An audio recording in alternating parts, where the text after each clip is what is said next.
Uma boa noite, meus amados irmãos, irmãs. Vamos abrir as nossas Bíblias aqui em Atos dos Apóstolos, capítulo 20. Vamos ler os versículos 17 a 24.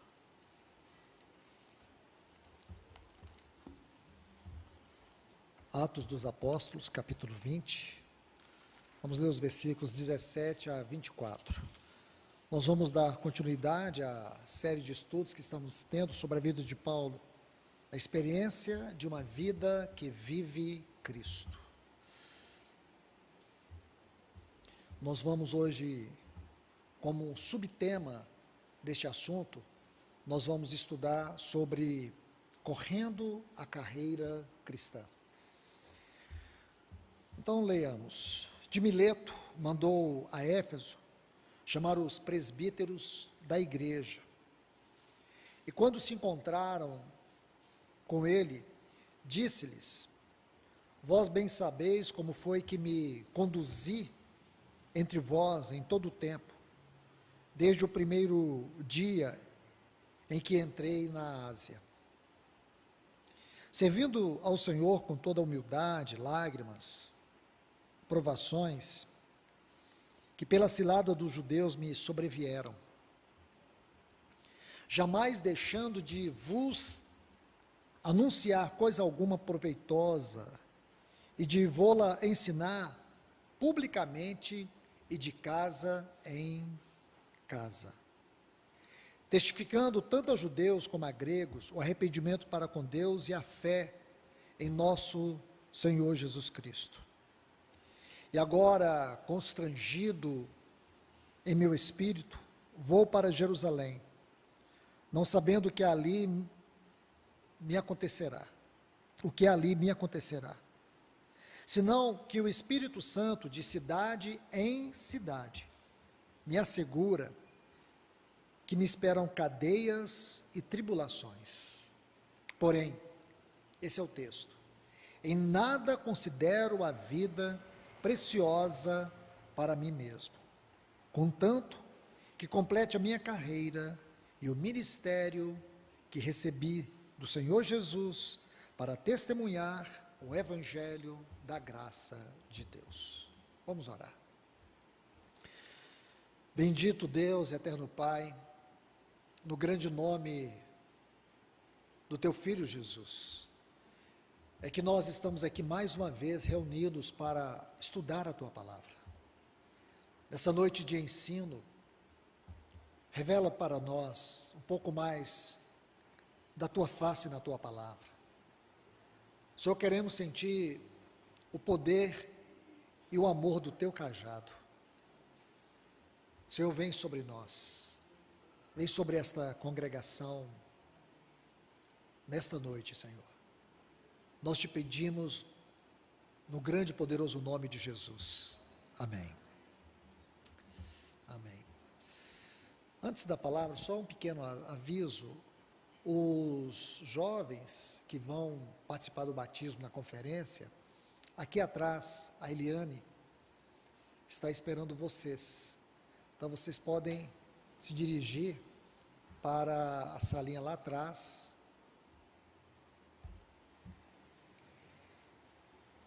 que vai ter uma reunião exclusiva para tratar deste assunto. Quanto a nós, vamos estudar sobre esse tema tão rico, tão especial, sobre a vida do apóstolo Paulo. Meus irmãos, nós não temos modelos, nós não temos referências, nós temos um modelo e uma referência, o nosso Senhor Jesus. Paulo não é a referência para nós. Paulo não é um modelo de vida para nós. O segredo de Paulo é que ele encontrou esse modelo de vida. E ele disse: sede meus imitadores, como eu sou de Cristo. Essa frase parece um tanto quanto estranha, porque aparentemente nós podemos achar que Paulo está atraindo pessoas após si. É como se ele estivesse se colocando como um referencial para que as pessoas pudessem estar olhando. E não é verdade. Paulo não é o referencial. Paulo é exemplo daquele que encontrou o segredo espiritual, a fonte da riqueza espiritual na prática da vida. Então ele está apontando o tempo todo para Cristo. E aqui, estudando a vida dele, nós vamos vendo como esse homem ele foi sendo transformado de glória em glória. Todos nós aqui, todos nós, eu creio que não estamos satisfeitos com a vida que temos. Até porque ainda não terminou. Meu irmão e minha irmã, saiba, ainda não terminou. Nós todos estamos num processo, esse processo que nós chamamos de salvação da alma. E aqui vamos estudar mais um ponto que podemos observar sobre como o Espírito Santo alcançou esse homem, como a história dele, da sua vida, do seu ministério, se encontra para nós de uma forma escancarada na palavra de Deus. Desde que ele saiu ali da Cilícia, de toda aquela região de Tarso, e ele começou a sua peregrinação para Jerusalém, e ali ele foi encontrado pelo Senhor Jesus. E desde que ele foi encontrado pelo Senhor Jesus no caminho de Damasco, ele começou a correr a carreira cristã. Observe bem, nesse versículo 24, quando ele diz em nada, porém em nada, considera a vida preciosa para mim mesmo. Observe que antes disso, ele convida os presbíteros de Éfeso para se encontrar com ele ali em Mileto, e ele fez algumas recomendações, porém antes disso ele faz algumas referências pessoais, e ele faz essas referências, e a tônica é muito forte, quando ele diz que ele serviu ao Senhor com toda a humildade, lágrimas e provações, pelas ciladas que os judeus faziam contra ele. Aí ele diz, olha a tônica, jamais deixando de vos anunciar coisa proveitosa, e de vô-la ensinar de casa em casa. E ainda ele continua dizendo, e constrangido em meu espírito, não sabendo o que me acontecerá, quando ele estava indo para Jerusalém, a não ser que o Espírito Santo me assegura, que me esperam cadeias e tribulações. Aí ele diz, porém, em nada eu considero a vida preciosa para mim mesmo, contanto que eu cumpra o ministério que eu recebi do Senhor, e que eu complete a minha carreira. Essa era a preocupação deste homem, e isso não é para ele, isso é para nós. Então nós vamos observar a vida deste homem, tendo lições para se aplicar à nossa vida. Ele está correndo. A vida de Paulo é a vida de um corredor, de um atleta. A linguagem que ele usa em vários textos é uma linguagem que ela é muito clara dentro da cultura grega daquele tempo. E Paulo buscou justamente uma palavra que não era típica no meio cristão, no meio judaico.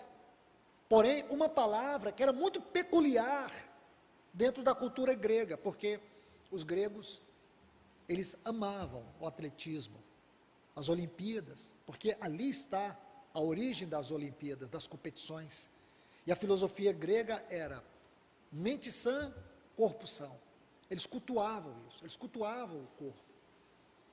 Se você for na Grécia, um dia, ou não, ou vai pelo Google, então você vai ver ali aquelas estátuas gregas. Eu tive o privilégio de ir à Grécia, e eu pude me lembrar exatamente disso, como os gregos cultuavam a estética, como os gregos davam valor na estética.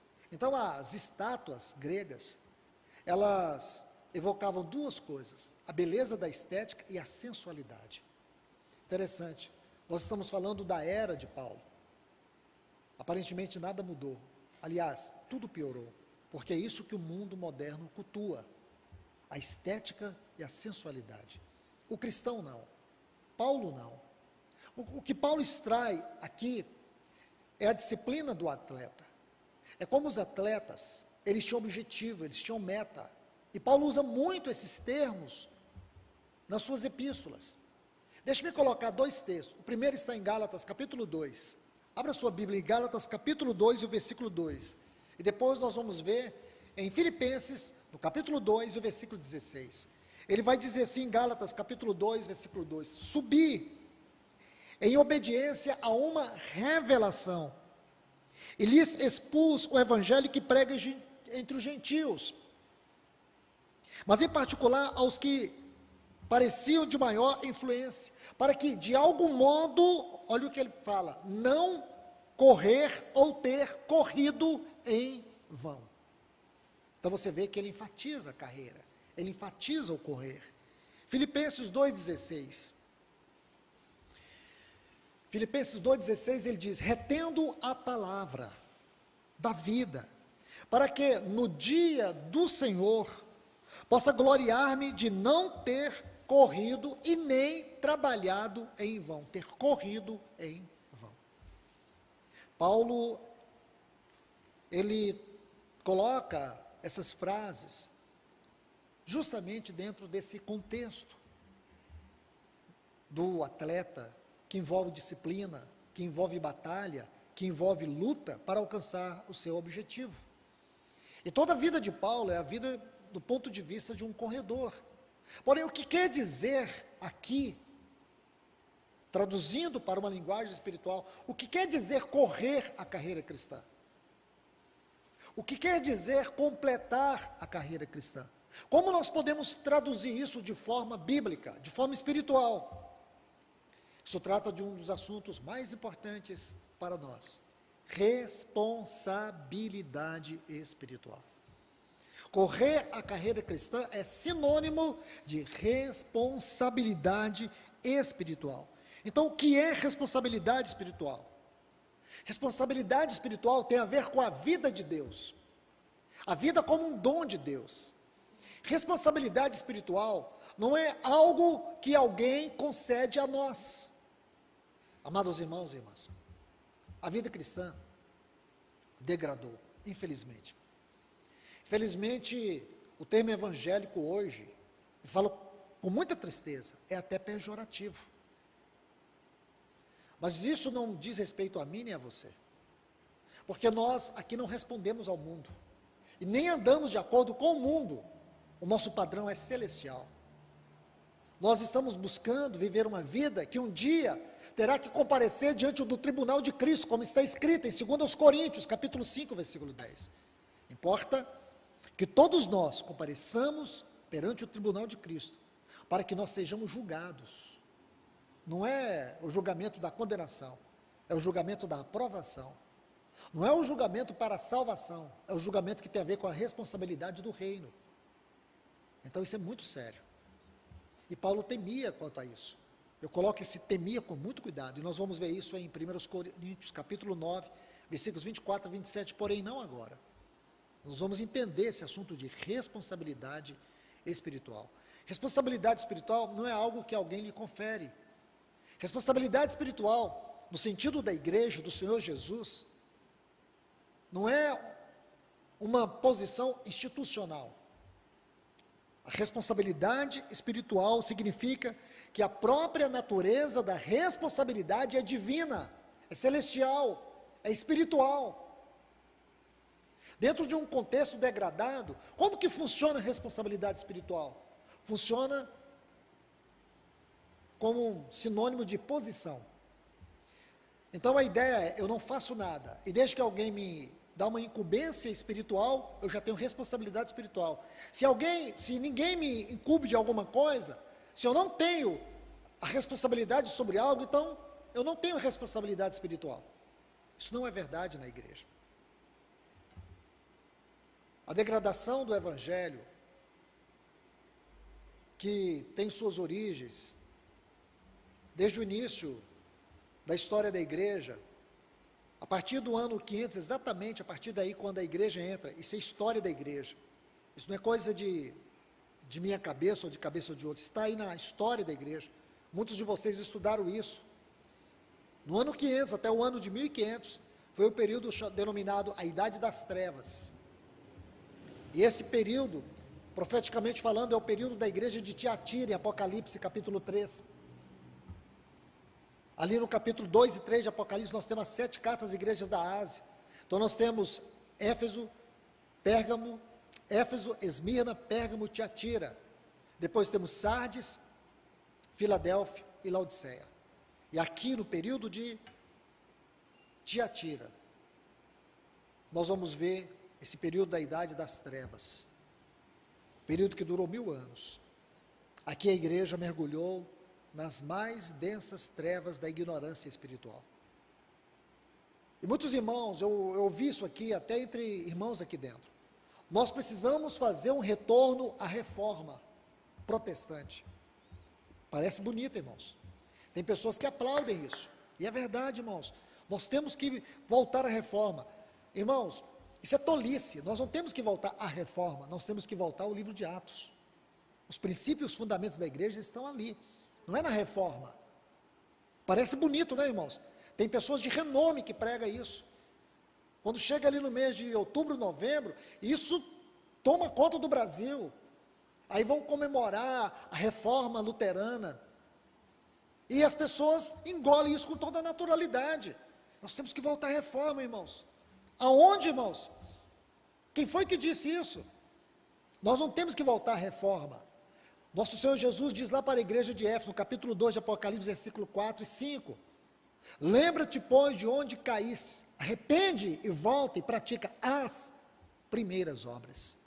As primeiras obras estão ali, a partir do capítulo 2, do livro de Atos dos Apóstolos, onde eles perseveravam na doutrina dos apóstolos, na comunhão, do partir do pão e nas orações. A igreja perdeu, foi isso, irmãos. A igreja perdeu a centralidade de Cristo e a centralidade da sua palavra. Avivamentos que são buscados hoje é sinônimo de movimentos. Movimentos baseado em música, e euforia e sensacionalismo. Isso nunca será um avivamento. O avivamento ele tem 2 grandes pilares: a centralidade, a exclusividade de Cristo e da sua palavra. Então, amados, o que é responsabilidade espiritual? Então não é algo que alguém coloca sobre nós, é algo que Deus coloca sobre nós. É algo que está relacionado com a graça de Deus em nós e a misericórdia de Deus por meio de nós. A graça em nos conceder algo divino, celestial, é por graça, e é pela sua infinita misericórdia, que homens como eu e você, mulheres, pessoas que Deus toma, como Ele tomou Abraão, com todas as suas fragilidades, Moisés, com todas as suas dificuldades. Você vai olhando cada um dos personagens da Bíblia. Tem algum super-homem aqui? Eram homens de cicatrizes profundas.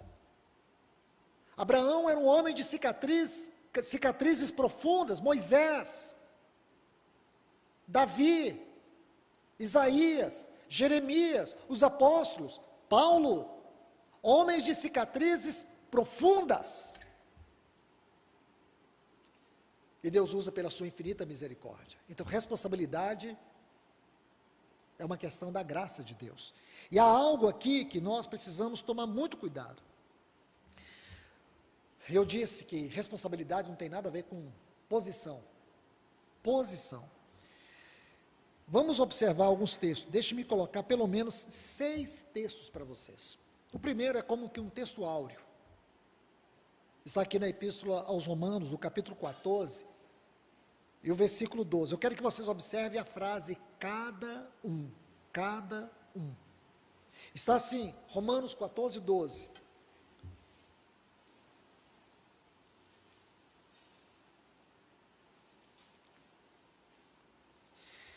Assim, pois, cada um de nós dará conta de si mesmo a Deus. Cada um. Todos aqui. Cada um de nós. Cada um de nós. E por que cada um de nós dará conta de si mesmo a Deus? Porque cada um de nós temos uma responsabilidade. Eu já ouvi, uma vez eu estava numa comunidade, aí eu via sempre os irmãos falando assim, os irmãos responsáveis. Isso me intrigou. Aí eu via, olha, os irmãos responsáveis, porque tem que ser os irmãos responsáveis. Chamei meu irmão e falei assim, irmão, como que é isso aqui? Tem os irmãos responsáveis? Tem, quem são? Esses aí, e os outros são irresponsáveis? Aí ele falou assim, não, irmão, é porque aqui são os irmãos, os anciãos, eles têm mais. Eu falei, olha, vocês estão criando um clérigo aqui, nicolaítas. Vocês estão colocando uma classe de pessoas aqui que, biblicamente, não tem. Todos nós somos responsáveis. Existem pessoas com uma especial incumbência. Certo? Então não tem a questão dos irmãos responsáveis e os outros são os outros. Isso está muito claro. Tanto na igreja de Éfeso, como na carta à igreja de Éfeso, como na carta à igreja de Pérgamo. O Senhor odeia as obras dos nicolaítas, uma classe mediadora.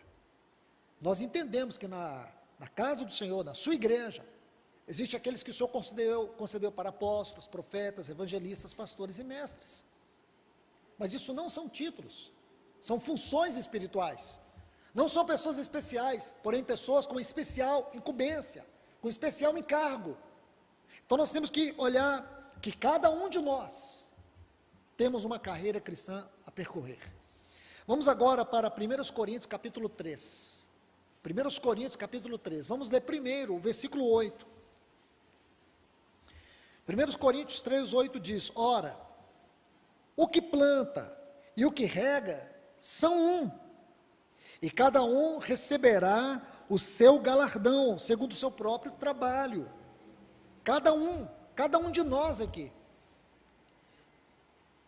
Versículo 10. Segundo a graça de Deus que me foi dada, lancei o fundamento, como prudente construtor. Outro edifica sobre ele. Agora observe a frase. Cada um, porém, veja como edifica. Cada um.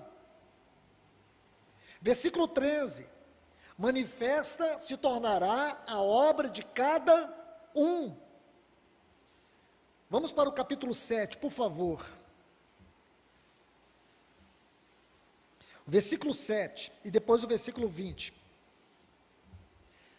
1 Coríntios 7, 7. Quero que todos os homens sejam tais como também eu sou. No entanto, cada um tem de Deus o seu próprio dom, sua própria capacidade, sua própria responsabilidade. Não existe pessoas inúteis. Então, se tem alguém aqui que está muito conformado em ser nada, você está enganado. Todos nós temos uma cooperação, uma contribuição, um serviço, um dom, uma responsabilidade. Olhe agora o versículo 20. Cada um permaneça na vocação a qual fostes chamados. Observe bem, cada um. Isso destrói, irmãos, toda essa forma de clérigo que surgiu por conta da degradação espiritual. E criou-se uma classe mediadora. Aqueles que vão diante de Deus e os que ficam aqui passivos. A gente tem que tomar muito cuidado. Há um equilíbrio nisso. Está muito claro na palavra de Deus. Deixa-me dar um exemplo para vocês. Abra sua Bíblia aí, em Mateus capítulo 20. Eu vou narrar os fatos aqui, depois eu vou entrar no cerne daquilo que desejo compartilhar. Mateus capítulo 20, o nosso Senhor, ele vai expor uma parábola sobre os trabalhadores da última hora. Nos versículos 2 a 6, ele vai contar que um administrador, ele foi até a praça e encontrou alguns homens que estavam lá desocupados. E ele chamou aqueles homens para trabalhar na sua vinha. E eles começaram a trabalhar desde o início do dia. Quando deu por volta de 5 horas, ele foi até a praça e encontrou outros desocupados e os trouxe para trabalhar na sua vinha. Então, quando ele faz isso, ao final do trabalho, às 6 horas da tarde, encerra-se o trabalho, ele recompensa todos pelo trabalho. 1 denário era o valor de um dia de trabalho. Então, ele deu 1 denário para todos eles.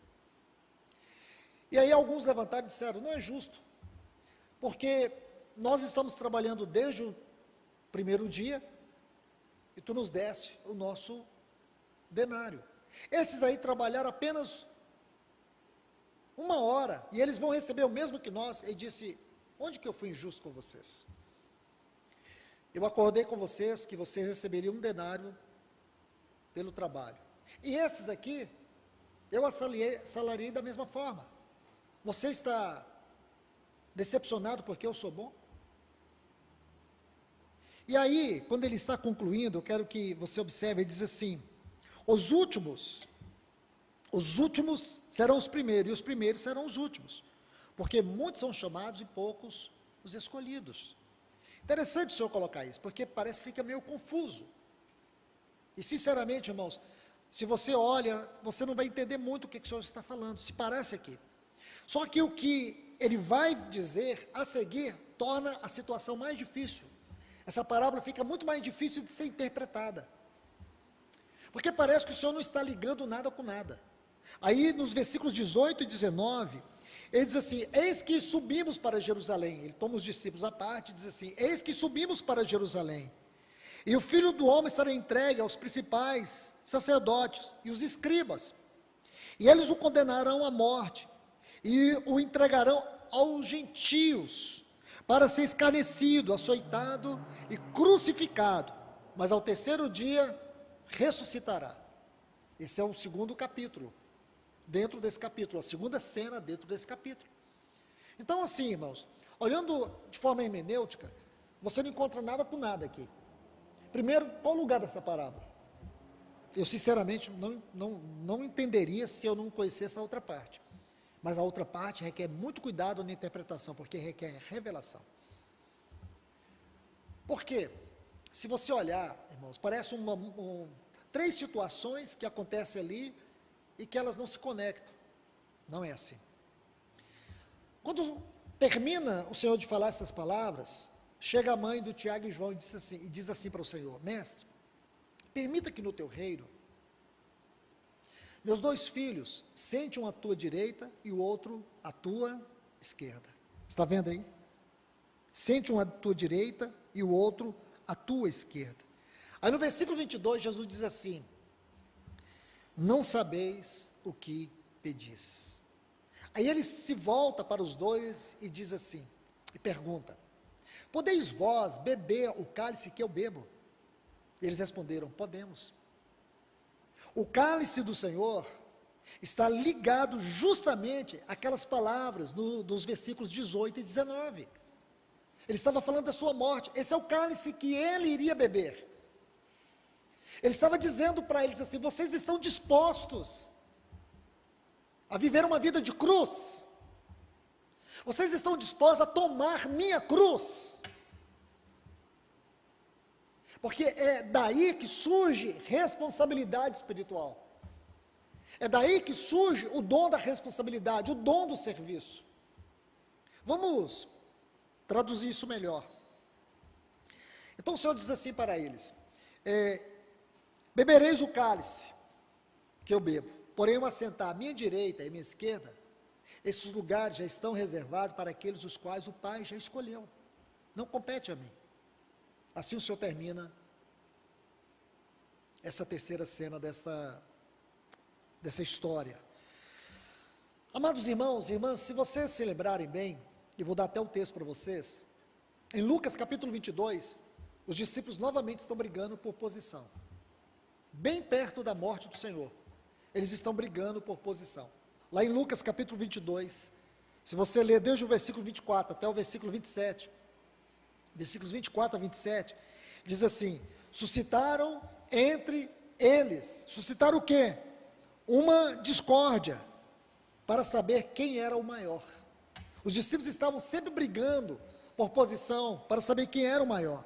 Aí o Senhor Jesus disse assim para eles, os reis dos povos dominam sobre vós, e os que exercem autoridade são chamados de benfeitores, mas vós não sois assim. Pelo contrário, o maior entre vós seja como o menor, e aquele que se dirige seja como que serve. Pois qual é o maior? Quem está à mesa ou quem serve? Aí ele vai responder, quem é maior? Quem está à mesa ou quem serve? Porventura não é quem está à mesa? Pois no meio de vós, eu sou quem serve. Lá em João 13, ele vai dizer assim, vós me chamais servo e Senhor, e dizeis bem, porque eu sou. Jesus era o servo por excelência. Ele era servo, ele era Senhor. Vós me chamais mestre, Senhor, não é servo, mestre, Senhor, me desculpe. Vós me chamais mestre e Senhor, e dizeis bem, porque eu sou. Ele era o mestre, ele era o Senhor, porém na mesa, ele era quem servia. Nosso Senhor é o Kyrios, o Supremo, ele nos deu exemplo de serviço. Então vamos avançar um pouco mais aqui. O que os discípulos estavam buscando? O que eles queriam?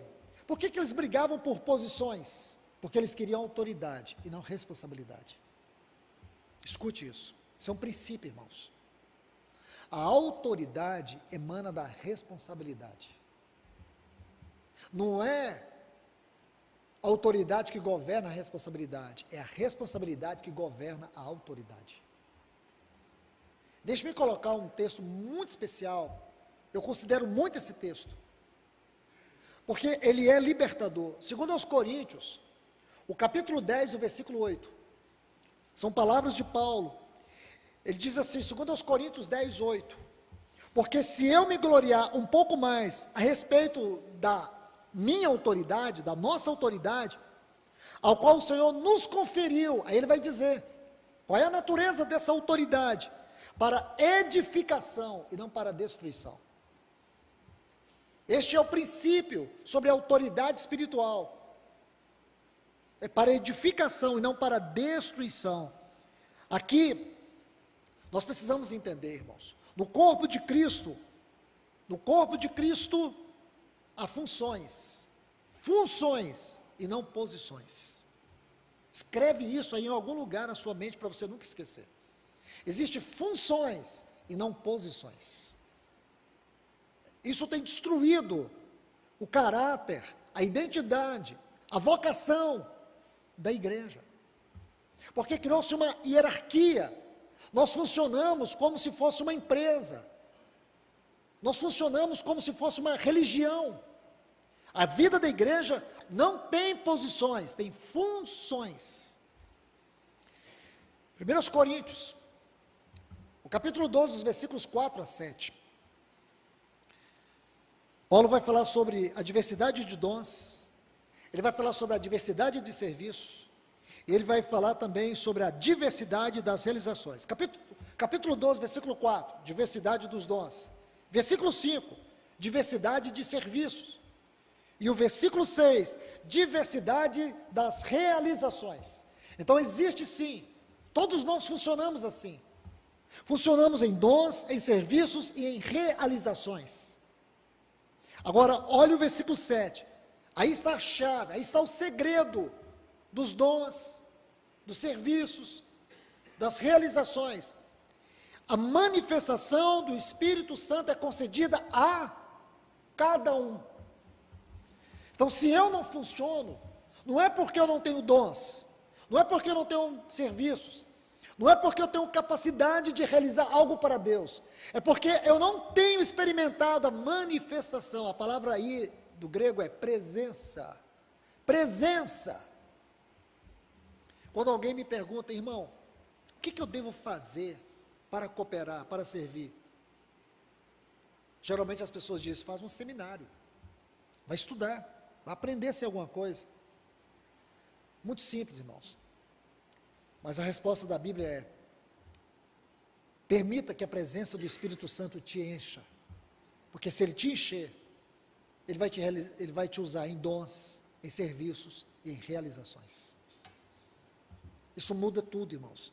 Isso aqui é ser igreja, isso aqui é vida de igreja. O contrário disso é institucionalismo religioso. O contrário disso é degradação. Hoje as pessoas chegam em alguns lugares aí, eu tenho visto isso. Há poucos dias eu vi algumas pessoas chegando para uma comunidade, na outra semana já estavam sendo consagrados a alguma coisa, já estavam realizando coisas. E por que fazem isso? Para segurar. Porque se você mantém as pessoas ocupadas, você mantém elas dominadas. Isso não é igreja, irmãos. Isso não é igreja. Isso é instituição religiosa. Isso não tem nada a ver com o Espírito Santo. A manifestação do Espírito é concedida a cada um visando o fim proveitoso. O fim proveitoso é a obra que nela Cristo é glorificado. Então nós precisamos ver 3 pontos aqui na parábola de Mateus capítulo 20. Aqui nessa parábola, nós vemos primeiro a abordagem aqui sobre os trabalhadores da vinha. Segundo, a digressão que o nosso Senhor Jesus faz em referência à sua cruz, aos seus sofrimentos. E o terceiro ponto, o pedido da mãe de Tiago e João. Agora, observe que o Senhor vai colocar os seus sofrimentos entre os 2 acontecimentos. Está vendo aí, irmãos? Por que o Senhor Jesus colocou essa digressão acerca dos seus sofrimentos entre a parábola e esse pedido inusitado, digamos assim, da mãe dos filhos de Zebedeu? Por quê? Porque isso é um princípio. Observe bem, irmãos, veja aí na sua Bíblia, Romanos capítulo 8, versículo 17. Olha o que diz Romanos 8, 17. Ele diz: ora, se somos filhos, somos herdeiros de Deus, e co-herdeiros com Cristo. Aí ele diz assim: se com Ele sofremos. Vamos estudar essa frase numa versão próxima do texto original. No texto original está assim: se tomamos parte dos seus sofrimentos. Está vendo aí? Se tomamos parte dos seus sofrimentos, também com Ele seremos glorificados. Isto é, tomaremos parte da sua glória, experimentaremos a sua glória. Está vendo aí? Mas não para, irmãos. Olha o outro texto que vai complementar e vai te ajudar a entender o que quer dizer o sofrimento de Cristo aí nessa digressão que ele faz em Mateus capítulo 20. 2 Coríntios, capítulo 1, versículo 5. 2 Coríntios, capítulo 1, versículo 5.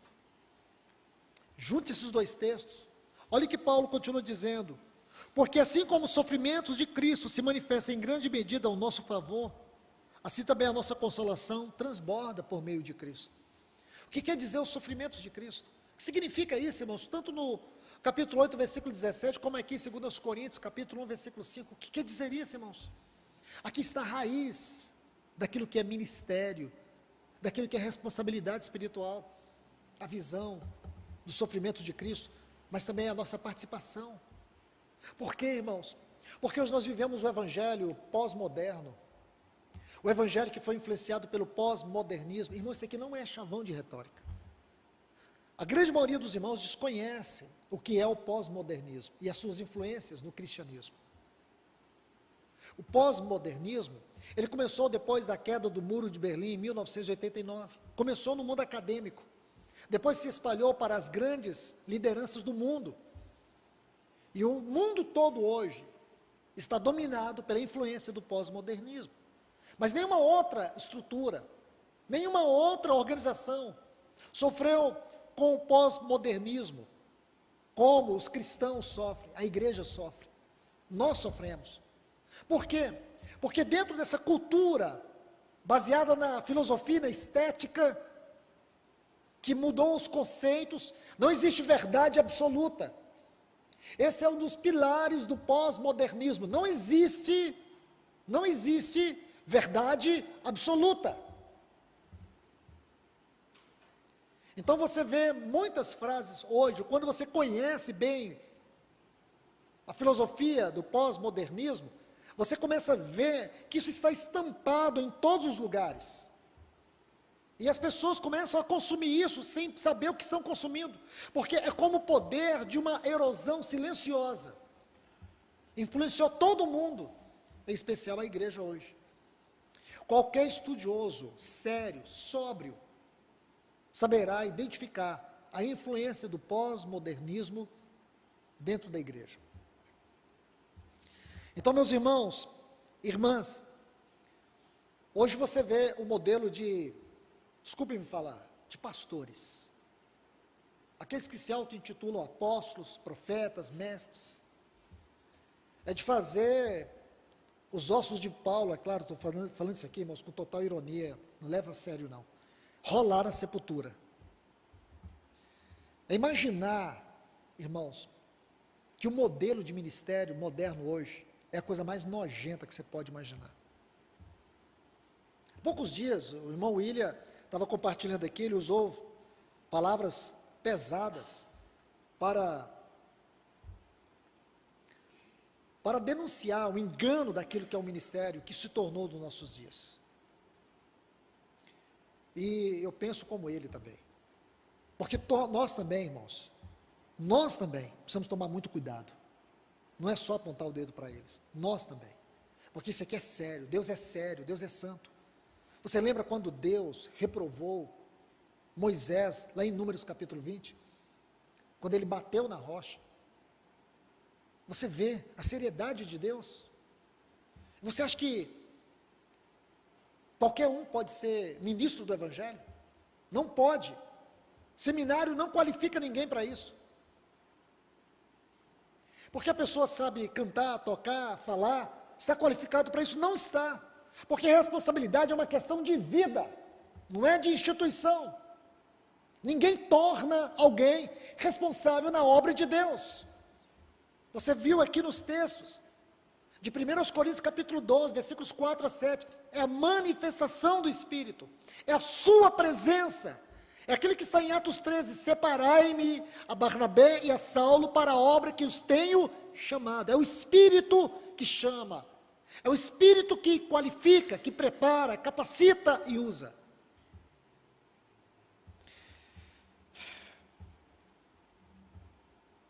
Vamos voltar aqui para o versículo 24 de Atos 20.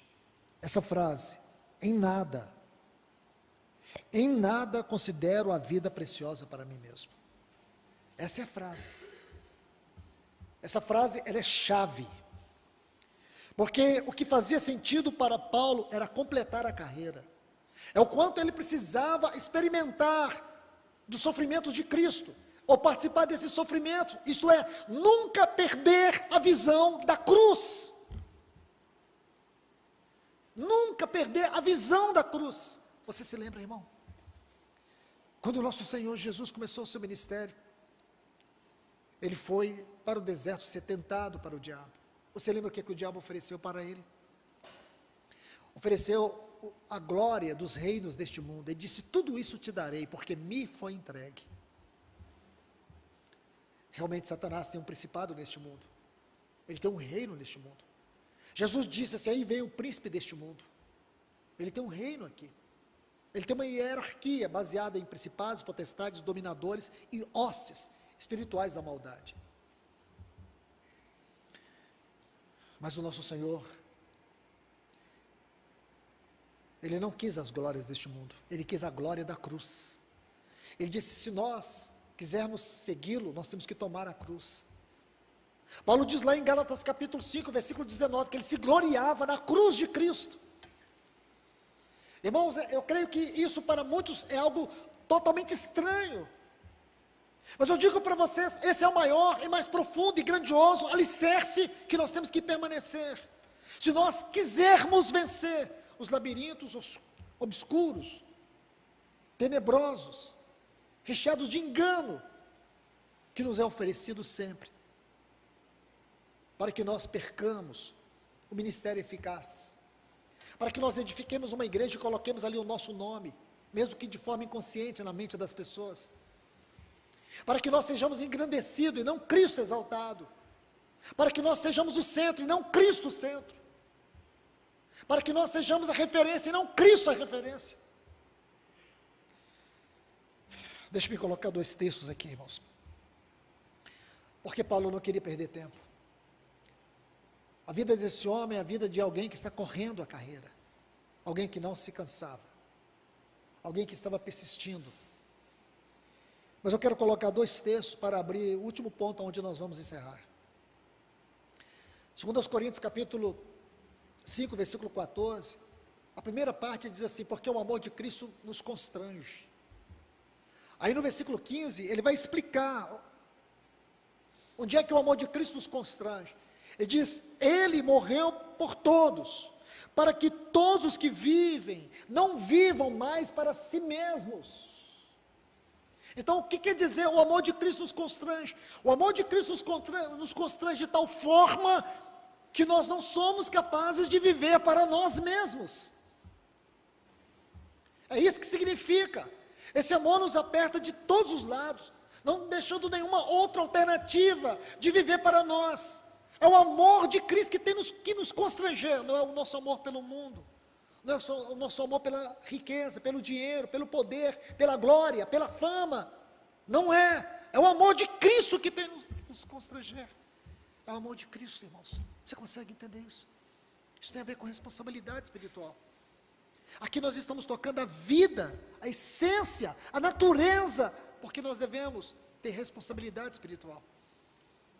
Porque você, meu irmão, minha irmã, talvez você não vai ser como o apóstolo Paulo, como os apóstolos, que serviram o Senhor com tanta eficácia, como aqueles trabalhadores que trabalharam o dia todo. Nós somos os trabalhadores da última hora. Mas você imaginar que naquele maravilhoso e glorioso tribunal de Cristo, você vai estar lá, você vai ser julgado como Paulo foi julgado, você vai ser julgado pela responsabilidade que o Espírito Santo colocou em você, se é 1 talento, se é 2 talentos, se são 5 talentos, não importa, você vai ser julgado pela fidelidade, e não pela grandeza do seu nome, da sua obra, nada disso, mas pelo amor ao Senhor, o quanto o amor de Cristo te constrangeu a ponto de você não viver para si mesmo. Consegue entender, irmão? Você consegue entender isso? Que coisa linda, o amor de Cristo nos constrange, Ele morreu por todos, para que todos aqueles que vivem, não vivam mais para si mesmo. Em nada considero a minha vida preciosa, é isso que está nesses textos, é isso. Deixe-me colocar aqui, 1 Coríntios capítulo 9, versículos 24 a 27, no versículo 24,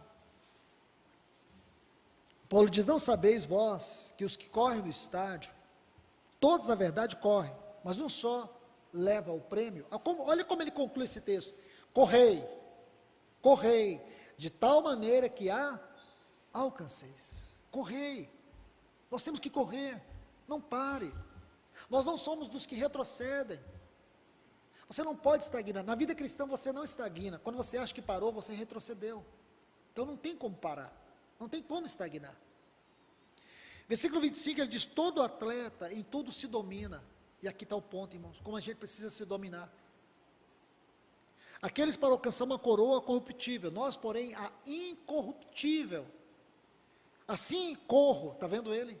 Ele corria, eu corro, não sem meta, assim luto, não como que desferindo golpes no ar, mas eu esmurro meu corpo, reduzo a escravidão, para que tendo pregado a outros, não venha eu mesmo ser reprovado.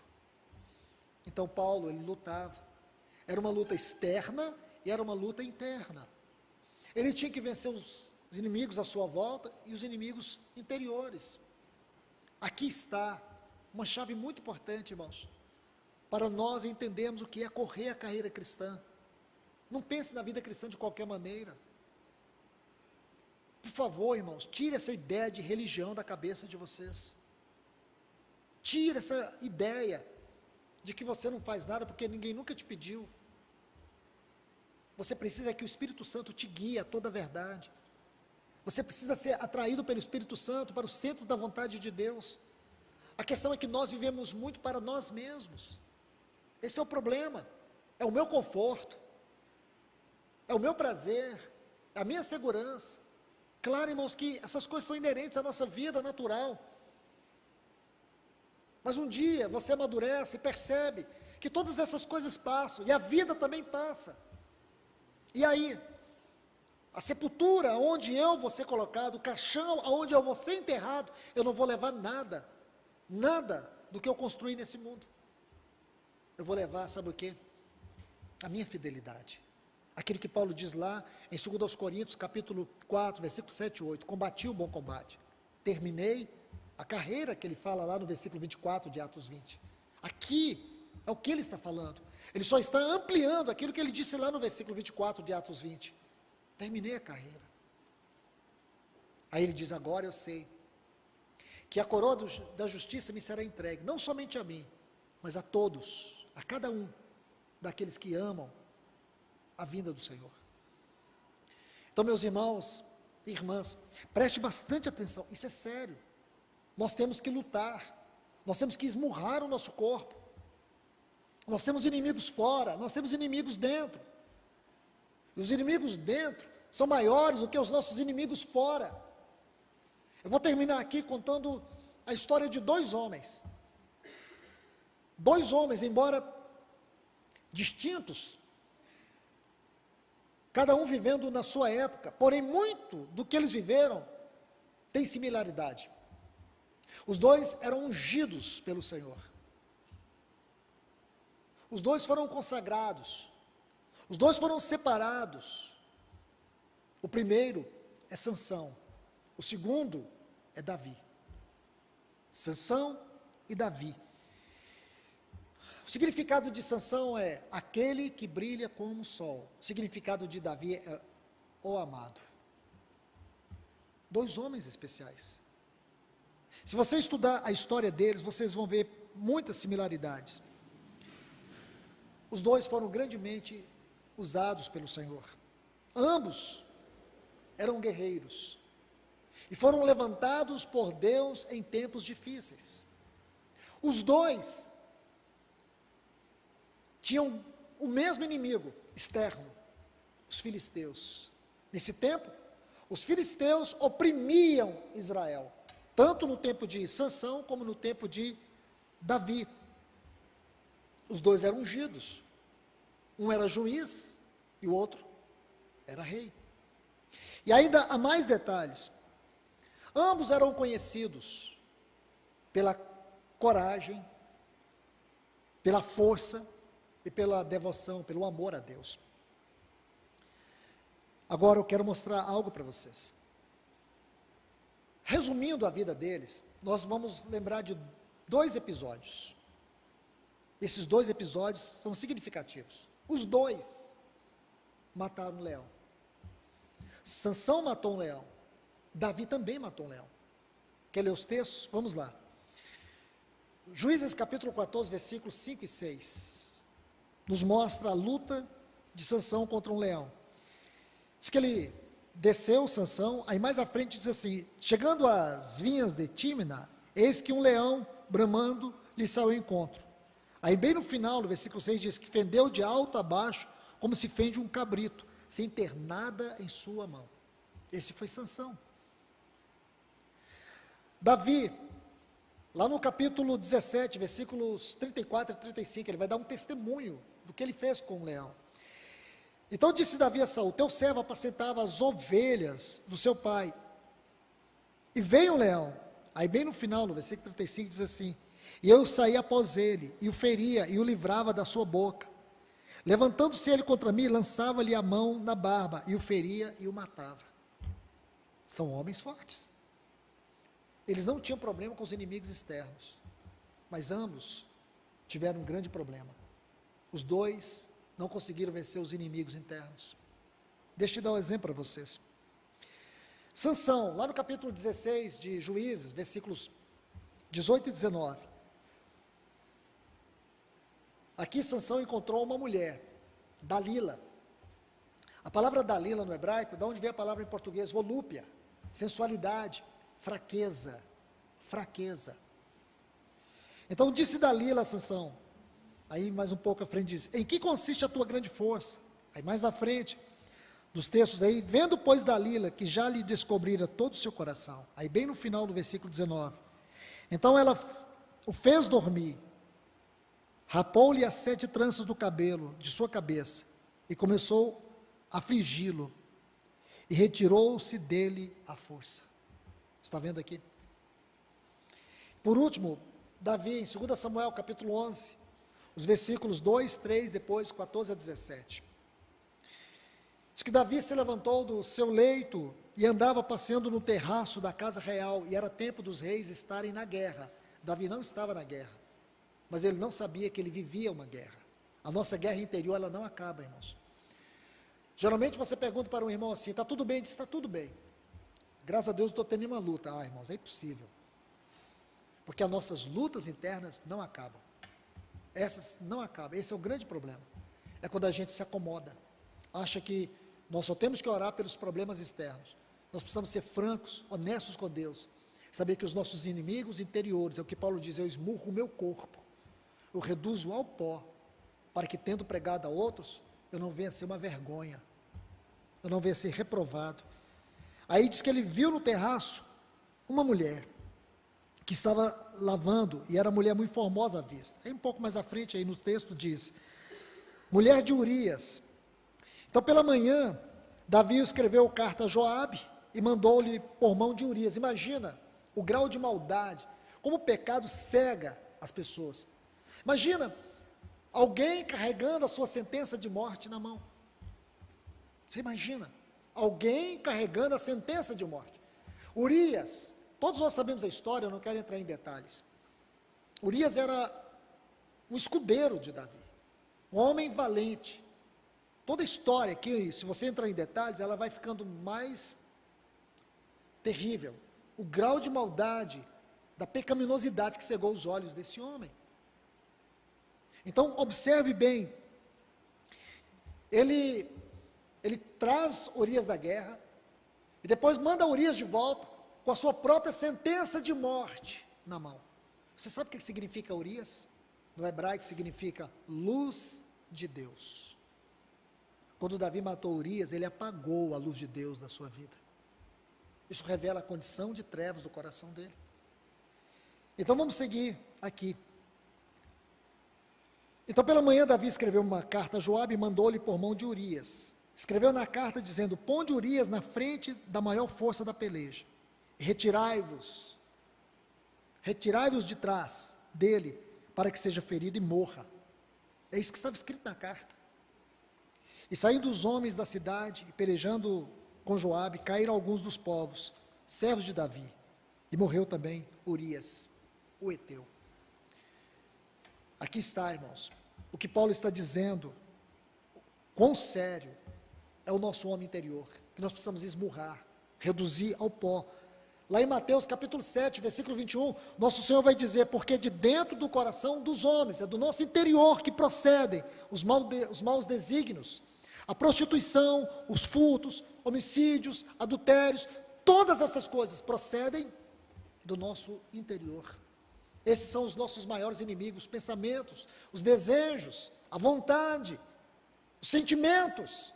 É disso que Paulo está dizendo. Nós temos que esmurrar. Para quê? Para que você não se perca, para que você não caia, para que você não pare de correr. Porque nós podemos parar de correr. E quando a gente para de correr? É quando você não cuida do seu interior. Quando você lê a reconstrução espiritual desses dois homens, fatos dolorosos, tanto um como o outro, a colheita desses homens foram colheitas terríveis. Então o que eu quero dizer para você, é uma exortação que está aqui nessa história de Paulo. Nós lutamos, nós nos esforçamos, nós corremos, não é sem meta, existe uma meta, existe um alvo. Ele vai dizer lá em Filipenses capítulo 3, a partir do versículo 12, quando ele está falando algo tão maravilhoso, sobre o prêmio da soberana vocação, essa palavra soberana, anos, ascensional vocação, a vocação para o alto. Ele diz, eu prossigo para o alvo, para o prêmio da soberana vocação de Deus, em Cristo Jesus.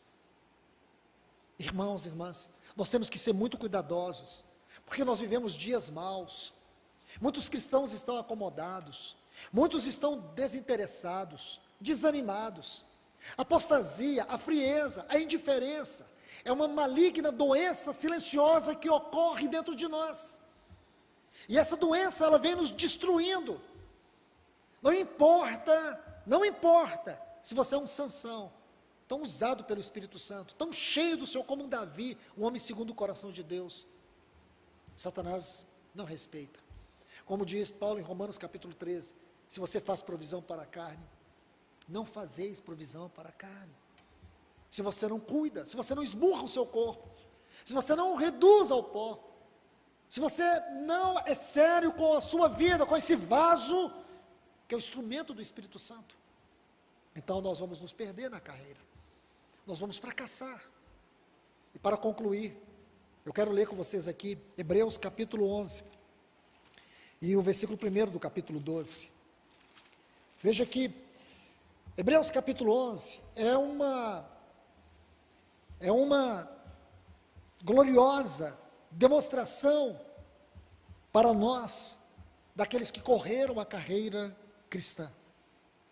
Então nós temos aqui vários exemplos, daqueles que correram, daqueles que lutaram, daqueles que não olharam para trás, não olharam para dificuldades, não olharam para circunstâncias. No versículo 39 e 40 diz: todos estes alcançaram o bom testemunho pela fé, contudo eles não alcançaram a promessa. Qual é a promessa, irmãos?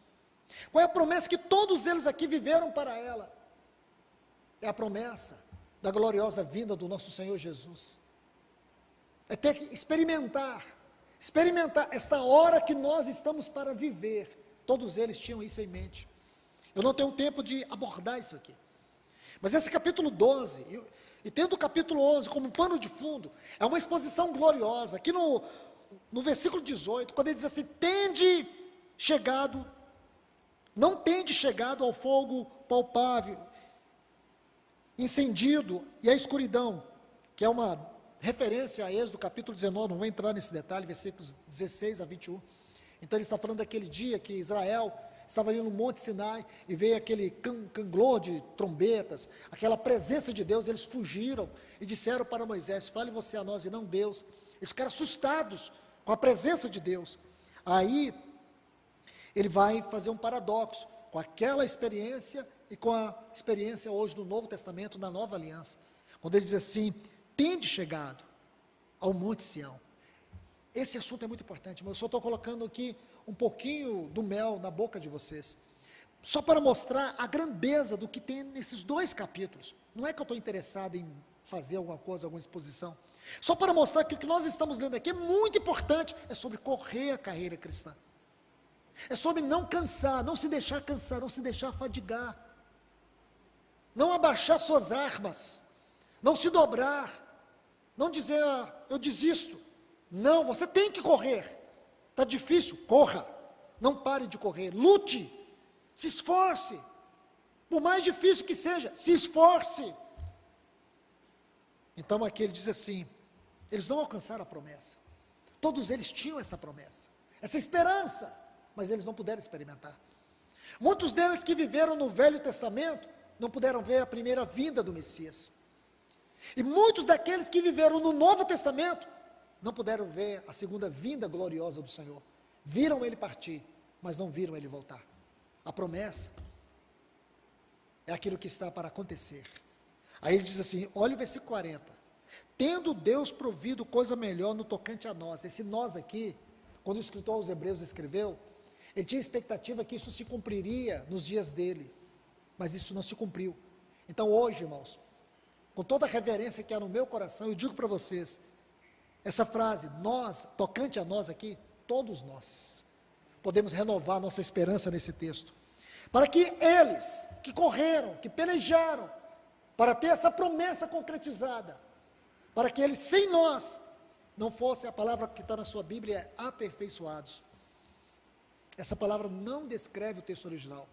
A palavra no original tem o sentido de completados, de completar, de terminar. Aí, o versículo 1, está assim, portanto, nós, visto que temos ao redor de nós uma grande nuvem de testemunhas. Que nuvem de testemunhas são essas? Nesse contexto, é só você pegar o capítulo 11, aqui tem uma nuvem de testemunhas, é isso que ele está falando. Ele está dizendo que nós, irmãos, que estamos vivos hoje, todos eles já passaram, mas eles são como que uma grande nuvem de testemunhas, que estão aguardando eu e você terminar a carreira, completar.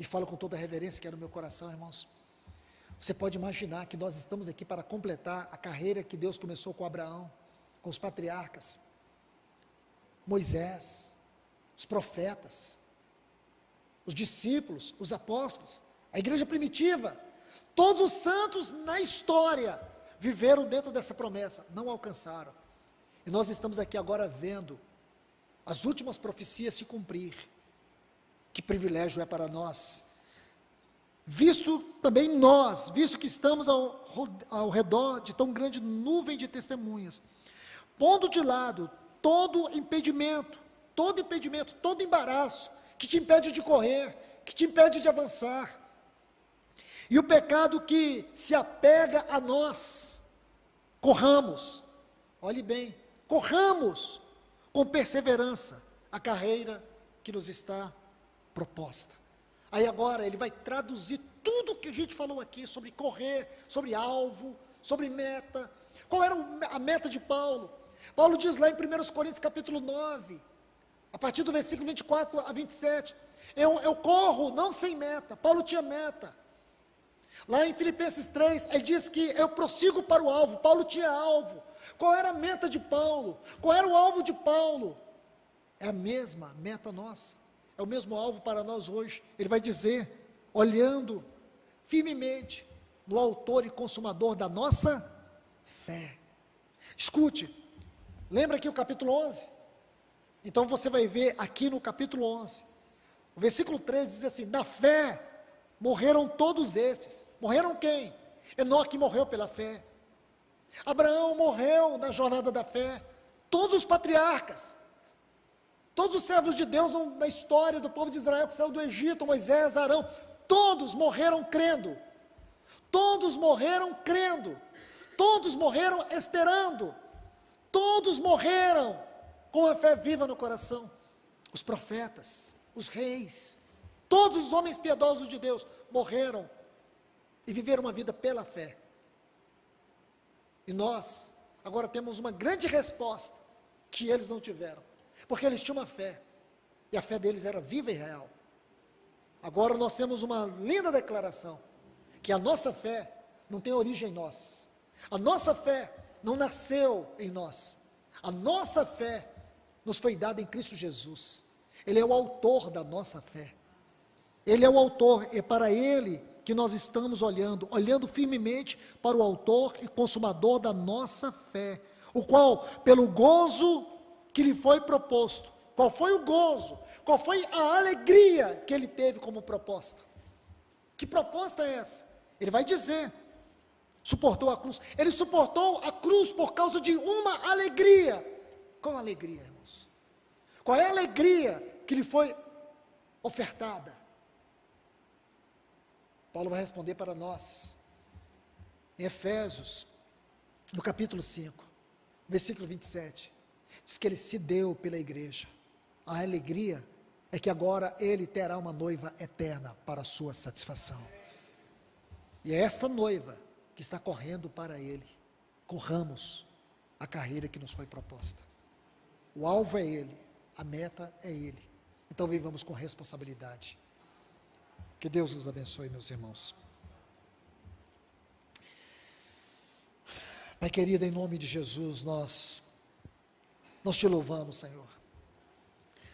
Te louvamos porque a Tua palavra é tão preciosa para nós, Senhor. Nos ensine a amar cada dia a Tua palavra. O Senhor nos ajude a correr a carreira cristã. Talvez muitos estão desanimados, muitos estão cansados. Não há nada que possa superar o nosso cansaço do que uma visão renovada da expectativa de que um dia veremos a face do nosso Senhor Jesus Cristo, de que um dia nós chegaremos nesse alvo, nessa meta, que todo o nosso esforço que fazemos, esmurrando o nosso corpo, lutando contra a nossa vontade, e vivendo uma vida cristã com responsabilidade espiritual, não é por causa de galardão, não é por causa da vida eterna, não é por causa do reino, é por causa de Ti mesmo, Jesus. É por isso que nós lutamos, porque nós nunca queremos perder a visão da Tua cruz. Ela é a base da nossa carreira cristã. É para Ti que nós estamos olhando cada dia, Senhor. Mostra mais do Teu Filho para nós, Pai. Mostre mais do Teu Filho para nós. Ajude-nos, Senhor, para que nós não venhamos ser consumidos pela visão do mundo, a visão do conforto, da luxúria, do prazer. Essas coisas passam. mas o nosso Senhor Jesus nunca passará. Por isso nós te pedimos, ajuda-nos. Espírito Santo, derrama a tua presença dentro de nós, para que o Senhor possa nos usar em algum grau de responsabilidade espiritual que o Senhor concede a cada um de nós. Nos tire, Senhor, dessa vida fútil, frívola, vazia, sem sentido. Ajude o teu filho, a tua filha a ter significado espiritual da sua existência nessa terra, a não perder tempo nesse mundo, a não se gastar com coisas fúteis desse mundo. Ajuda-nos, Senhor. Senhor, vem desentulhar o nosso coração. Nós temos tantos inimigos para lutar aqui dentro, e sozinhos nós não vamos conseguir. Ajuda-nos, Senhor, a esmurrar o nosso corpo, a reduzi-lo ao pó, para que nós não venhamos ser reprovados. Nós te pedimos em nome de Jesus. Amém. Que Deus os abençoe, irmãos.